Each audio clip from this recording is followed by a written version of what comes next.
Hello students, welcome once again. आज हम लोग गेट प्रीवियस ईयर में फ्रिक्शन का एक सवाल देखने वाले हैं। The question is like this: two books of mass 1 kg each are kept on a table, one over other. The coefficient of friction on every pair of contacting surfaces 0.3. The lower book is pulled with a horizontal force F. तो बताना है हमें कि the minimum value of F for which the slip occurs between the two books. तो question में बहुत अच्छे अच्छे कॉन्सेप्ट्स हैं। We will start with basics. जितने भी हम यहाँ पर कॉन्सेप्ट समझ सकते हैं, कॉन्सेप्ट देख सकते हैं, उनकी हम बात करेंगे। स्टेप बाय स्टेप प्रोसीड करना है हमें। सबसे पहले कि अगर सवाल में बोला गया है कि बताइए कितने फोर्स एफ पर ये जो स्लिप है between A and B that will start. ठीक है, तो सबसे पहले we will start with the free body diagram. Now if when I say free body diagram, then सारे एक्सटर्नल फोर्सेस हम यहाँ पे बनाने होंगे। एफ आ गया, N1, N1, N2 आ गया, MEG MBG दोनों बराबर ही हैं।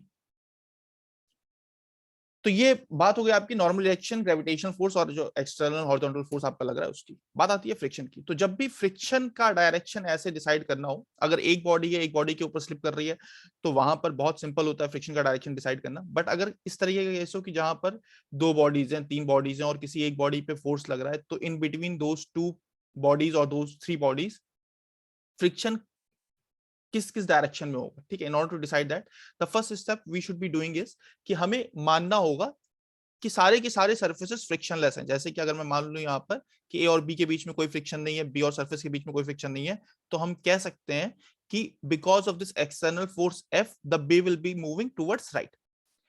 This is how we are going to decide कि फ्रिक्शन का डायरेक्शन किधर होगा। Okay, so once we have assumed कि कोई भी फ्रिक्शन नहीं है, तो B will start moving towards right. And if B is moving towards right with respect to the surface, with respect to A, तो हम समझ सकते हैं कि जो डायरेक्शन ऑफ फ्रिक्शन होगा वो आपका फ्रॉम ग्राउंड सरफेस पीछे की तरफ, इसको मैं F2 बोल दे रहा हूं, एंड फ्रॉम ए के रिस्पेक्ट में बी क्योंकि आगे की तरफ बढ़ रहा है या फिर बढ़ने की टेंडेंसी रख रहा है, इसलिए आपका F1 आएगा ऑन ए।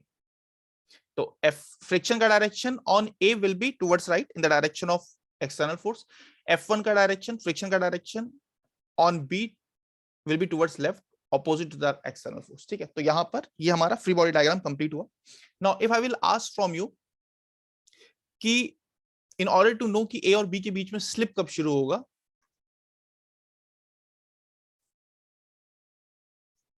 जब ए का डिस्प्लेसमेंट और बी का डिस्प्लेसमेंट अलग अलग होगा। ठीक है, ए का डिस्प्लेसमेंट और बी का डिस्प्लेसमेंट अलग अलग कब होगा?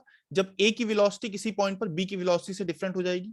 अगर मैं बोलूं कि ए की वेलोसिटी बी के वेलोसिटी से डिफरेंट कब हो जाएगी, तो आंसर होगा आपका कि जिस मोमेंट पर ए का एक्सेलरेशन बी के एक्सेलरेशन से अलग हो जाएगा। ए का एक्सेलरेशन बी के एक्सेलरेशन से अलग हो जाएगा।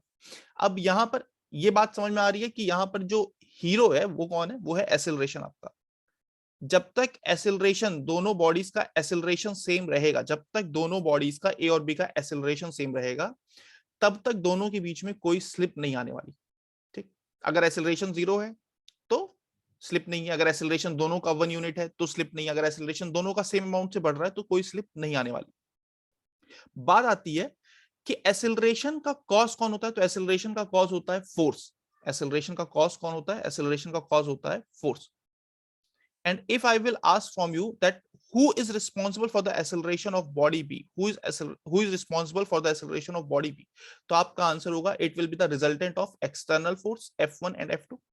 It will be the resultant of external force F1 and F2 which will be deciding कि B का acceleration कितना होगा किसी भी point of time पे. And if I will be asking you about body A, तो वहां पर it is just F1, it is just your F1 which is deciding the acceleration. ये पॉइंट आई होप कि आपको समझ में आ रहा होगा। तो यहां पर we have came to this conclusion कि acceleration is the deciding factor. जब एक्सेलरेशन डिफरेंट हो जाएगा ए और बी का, तो उस मोमेंट पर बॉडी ए का और बॉडी बी का स्लिपिंग शुरू हो जाएगी, बॉडी ए और बॉडी बी के बीच में स्लिपिंग शुरू हो जाएगी। नाउ हमें यहाँ पे समझ में आ रहा है कि अगर b के एक्सेलरेशन की बात की जाए तो it will be f minus f1 minus f2 which will be deciding the acceleration of b. If we are talking about a, then it is just the f1. f1 is the friction which is in between a and b. okay? चलिए, अब यहाँ पे बात आती है कि acceleration different कब होगा दोनों का. We know that friction is a self adjusting force which will adjust itself in order to avoid a relative slip. ठीक है, फ्रिक्शन की यही डेफिनेशन होती है कि रिलेटिव मोशन को अवॉइड करने के लिए फ्रिक्शन अपने आप को एडजस्ट कर सकता है. अगर फ्रिक्शन की रिक्वायरमेंट नहीं है तो फ्रिक्शन जीरो लगेगा. अगर फ्रिक्शन की कुछ रिक्वायरमेंट होगी in order to avoid relative slip तो फ्रिक्शन उतना लगेगा जब तक वो लग पाएगा तब तक. बात आती है कि F1 की maximum value will decide the maximum acceleration of A. But as far as B is concerned, the maximum acceleration of B could be anything because it depends upon the external force as well. तो अगर आपके external force की value, अगर आपके external force की value infinite हो जाए, स्वयं कोई भगवान आकर के ये फोर्स लगाने लगे, तो हम कहेंगे कि बी का एक्सेलरेशन कुछ भी हो सकता है. But as far as A is concerned, A के एक्सेलरेशन की एक मैक्सिमम वैल्यू डिसाइडेड है. क्यों एक मैक्सिमम वैल्यू डिसाइडेड है? बिकॉज वी नो कि फ्रिक्शन की एक मैक्सिमम वैल्यू होती है, उससे ज्यादा फ्रिक्शन नहीं लग सकता. And because A is accelerating because of F, therefore there is a certain limit of acceleration of A as well. तो ये दो पॉइंट्स हमें क्लियर हुए. एक तो फ्री बॉडी डायग्राम में how to decide the direction of friction, और second ये कि it is the acceleration which is responsible for the relative slip. अगला पॉइंट जो हमने यहां पर कंक्लूड किया वो ये किया कि as far as B is concern the maximum acceleration could be anything, but as far as A is concern the maximum acceleration is already decided. We just have to find it कि maximum acceleration of A कितना हो सकता है. Fine. सो यहां पर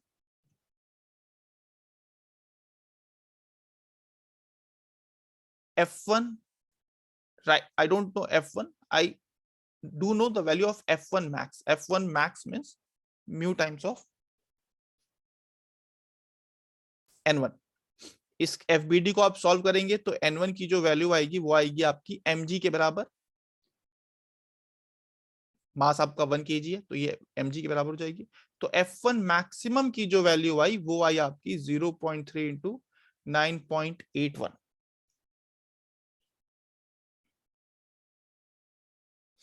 मतलब कि 2.943 Newton.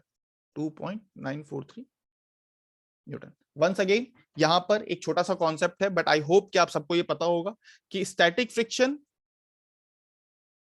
Is not always equal to mu S N. Static friction is not always equal to mu S N. F S max is equal to mu S N.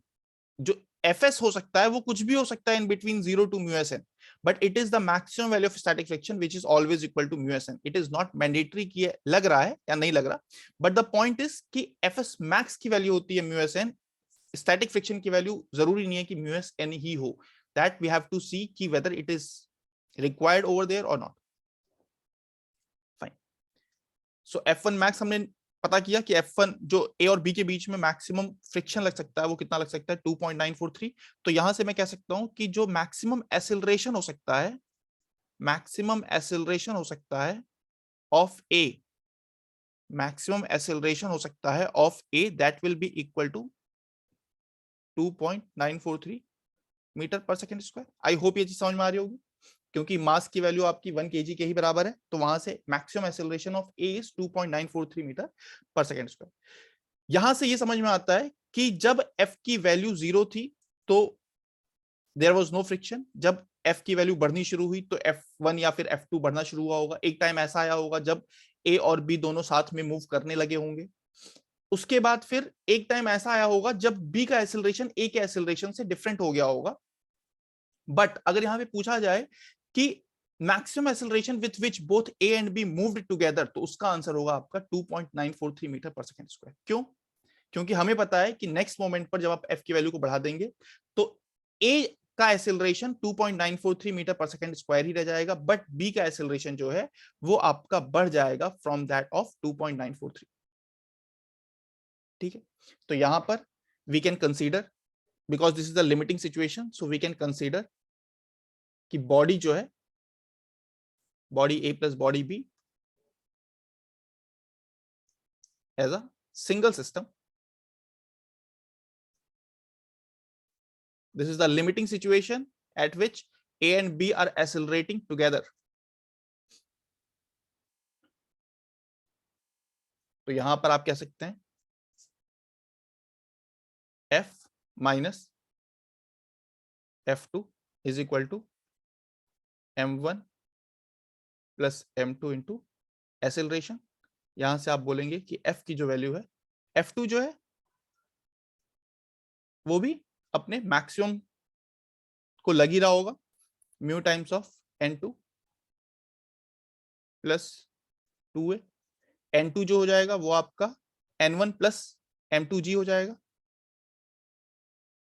Mu times of 2G plus 2A. इसको solve करेंगे तो ये आपकी value आएगी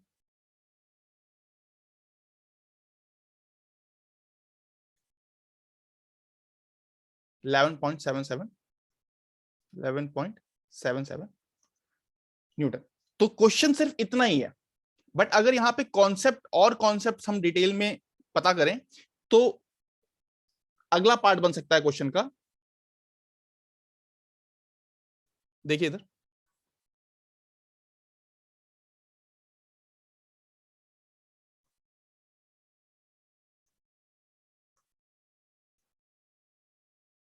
this was our free body diagram. F, F1, F1, F2. This was our free body diagram as far as horizontal forces are concerned. आपको पता है कि F1 max की जो वैल्यू है वो आपकी म्यू टाइम्स ऑफ N1 है, जो हमने निकाली 2.943 न्यूटन. उसी तरह से F2 max की वैल्यू अगर पता करोगे तो F2 max हो जाएगा आपका mu times of N2 which will come out to be 0.3 into 9.81 into 2, 5.886 Newton. The point is कि after what force both A and B will start moving together. जैसे अगर F की वैल्यू 0 है तब ना A मूव कर रहा है ना B मूव कर रहा है, लेकिन अगर मैंने F की कुछ वैल्यू लगाई जिस पर A और B मूव करना शुरू कर दें, वो क्या सिचुएशन होगी. तो आपको समझ में आ रहा है कि अगर मूव कर रहे हैं तो इसका मतलब कि from ground with respect to ground the system is moving, and with respect to ground if the system is moving then definitely the F2 already reached to its maximum value. तो इसका मतलब कि जब F की value F2 max के बराबर होगी तो मेरा सिस्टम मूव करना शुरू कर देगा. जब F की वैल्यू F2 max के बराबर होगी तो मेरा सिस्टम मूव करना शुरू कर देगा, मतलब कि 5.886 न्यूटन पर मेरा सिस्टम मूव करना शुरू कर देगा. नाउ क्वेश्चन इज कि what if F is equal to external force is equal to 4 Newton. This is my question. What if F external will be 4 Newton? क्या होगा आपका answer? The answer will be कि neither body A nor body will be moving. Body A और body B rest पर ही होंगे. But what will be the value of F1 and F2? Can anyone guess it? अगर F की value में 4 Newton लगाऊं तो हमें समझ में आता है कि ना A मूव करेगा ना B मूव करेगा, पूरा का पूरा सिस्टम हमारा रेस्ट पे ही रहेगा. But what will be the value of F1 and what will be the value of F2? F1 and F2 are the friction. F1 is the friction between A and B and F2 is the friction between B and ground surface. क्या लग रहा है, क्या होना चाहिए answer? चलिए, तो I hope कि अभी तक आप लोगों ने आंसर कर दिया होगा, सोच लिया होगा. इन केस अगर अभी तक नहीं किया तो इस वीडियो को स्टॉप करके आप आंसर कर सकते हैं. द पॉइंट इज कि जब F की वैल्यू 4 न्यूटन है तो उस समय F1 will be 0 and F2 will be equal to 4 Newton. Why?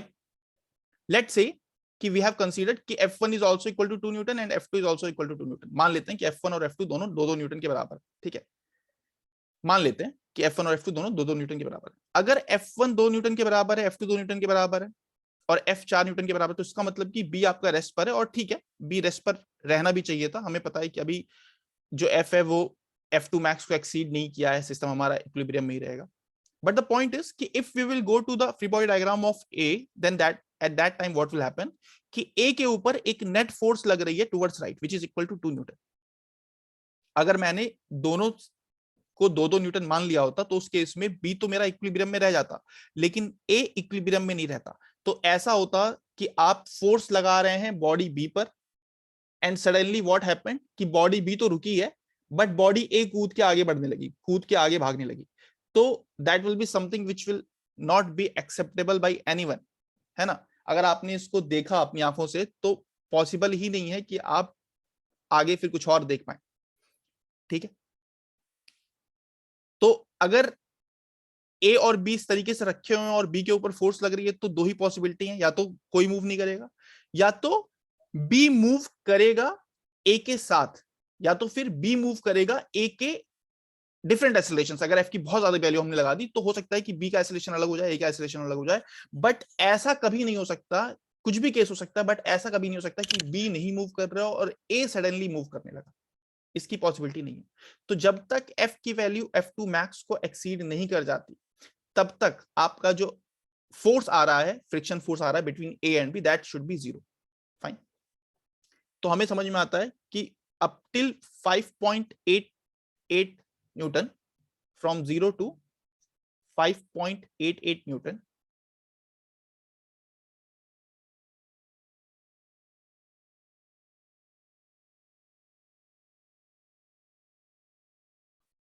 F1 की वैल्यू 0 है और F2 की वैल्यू F के बराबर होगी। I hope you are getting this. And the acceleration of both A and B is 0. And the acceleration of both A and B is 0. Now, next part क्या है? Next part है मेरा 5.886 से लेकर के 11.77 तक, 11.77 तक।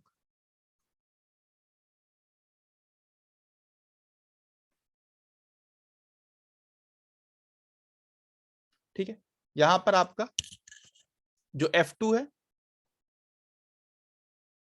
वो F2 मैक्स के बराबर लग रहा है, जो F2 है वो F2 मैक्स के बराबर लग रहा है, विच इज 5.886। जो F1 है वो आपका फ्रॉम 0 टू F1 मैक्स के बराबर लग रहा है, फ्रॉम 0 टू F1 मैक्स के बराबर लग रहा है। और एसेलरेशन जो है वो नॉन जीरो है, but acceleration of A is equal to acceleration of B. जब तक एफ की वैल्यू 5.886 से लेकर के 11.77 तक है, तब तक क्या सिचुएशन है कि F2 की वैल्यू F2 मैक्स के बराबर है, F1 की वैल्यू 0 से लेकर के F1 मैक्स तक कुछ भी हो सकती है, and acceleration of A is equal to acceleration of B which is not equal to 0। जैसे कि यहां पर हमने एक रैंडम वैल्यू ली थी 4 न्यूटन की, तो दोबारा से मैं एक रैंडम वैल्यू लेता हूं, मान लो कि 10 न्यूटन, आपने एफ लगाया 10 न्यूटन का, तो उस केस में क्या होगा?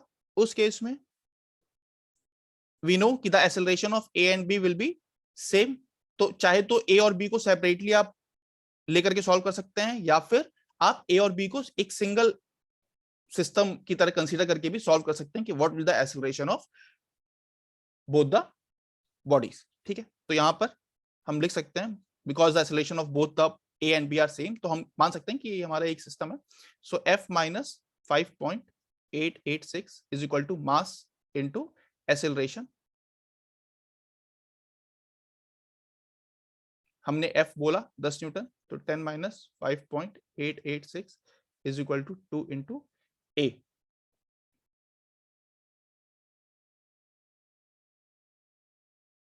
तो आपका जो एक्सेलरेशन आ रहा है वो आ रहा है 2.057 मीटर पर सेकेंड स्क्वायर। अगर एक्सेलरेशन आपका 2.057 मीटर पर सेकेंड स्क्वायर, तो उस केस में F1 की क्या वैल्यू है आप निकाल सकते हैं from the free body diagram of A. F1 is equal to mass into acceleration, 2.057। So F1 की जो वैल्यू आ रही है वो आ रही है 2.057 when F is equal to 10 newton. When F is equal to 10 newton, at that point F2 is equal to 5.886 Newton, F1 is equal to 2.057 Newton. In order to these values are adjusted such that the acceleration of A should be equal to acceleration of B, so that there is no relative slip between A and B. ठीक है, तो यहां पर आपको समझ में आना चाहिए कि the acceleration of A and B both are same and it is equal to 2.057 meter per second square. The value of F2 is F2 max. The value of F1 is equal to how much? 2.057 Newton. और ऐसा possible हो सकता है, बिल्कुल ऐसा possible हो सकता है, क्योंकि F1 जो है वो अभी तक अपने मैक्सिमम तक नहीं रीच किया है. F1 मैक्स तक रीच नहीं किया है. F1 मैक्स की वैल्यू हमें पता है कितनी है. F1 max is equal to 2.943. ठीक है, तो this values are perfectly okay. If someone will ask कि okay what will happen if the F will be applied more than that of 11.77.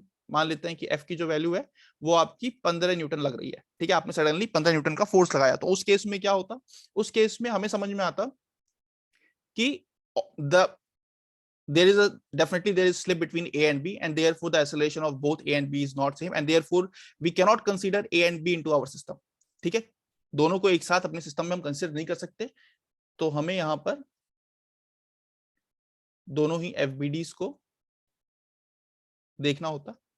But once again, before going for all this, we should be knowing कि कौन सी value है जिस पर relative slip शुरू हुई. ठीक है, अभी तो हम ऑलरेडी क्वेश्चन करते हुए आ रहे हैं और हमें पता है कि 11.77 के बाद ही रिलेटिव स्लिप शो हो रही है. लेकिन मान लो कि अगर कोई एक रैंडम वैल्यू दे रखी है कि 15 न्यूटन पे, बताइए कि क्या होगा. तो आपको सबसे पहले क्या डिसाइड करना है? आपको सबसे पहले ये डिसाइड करना है कि ए और बी के बीच में रिलेटिव स्लिप शुरू कब हो रही है. तभी आप क्वेश्चन को आंसर आगे सॉल्व कर सकते हैं, और else it is not possible for you to solve it. ठीक है, तो यहां पर बिकॉज वी ऑलरेडी नो कि F की वैल्यू 11.77 होने पर ए और बी के बीच में रिलेटिव स्लिप शुरू हो जाएगी, तो हमें पता है कि यहां पर F1 मैक्स ऑलरेडी लग रहा है. F1 मैक्स ऑलरेडी लग रहा है. F2 मैक्स ऑलरेडी लग रहा है. F की वैल्यू आपकी 15 न्यूटन है, तो यहां पर 2.943 is equal to mass of A into acceleration of A. यहां से आप बोलेंगे कि acceleration of A will be equal to 2.943 meter per second square, and 15 minus 2.943 minus 5.886 is equal to mass into acceleration of B. तो आपका acceleration of B आपका निकल जाएगा, वो कितना हो जाएगा? 15 minus 2.943 minus 5.886. तो ए बी की आपकी वैल्यू आ रही है 6.171 मीटर पर सेकेंड स्क्वायर. ठीक है, तो अगर F की वैल्यू 11.77 से ज्यादा है, इस सिस्टम के लिए 11.77 से ज्यादा है, तो उस केस में acceleration of A will be different from that of acceleration of B. उस केस में F1 will already be reached to its maximum value. F2 will also be reaching to its maximum value. I hope कि आपको ये सारे cases समझ में आए होंगे. ये पॉइंट समझ में आया होगा कि it is not possible for body A to move when body B is in equilibrium. और ये पॉइंट आपको समझ में आया होगा कि how to decide the direction of which. Thank you.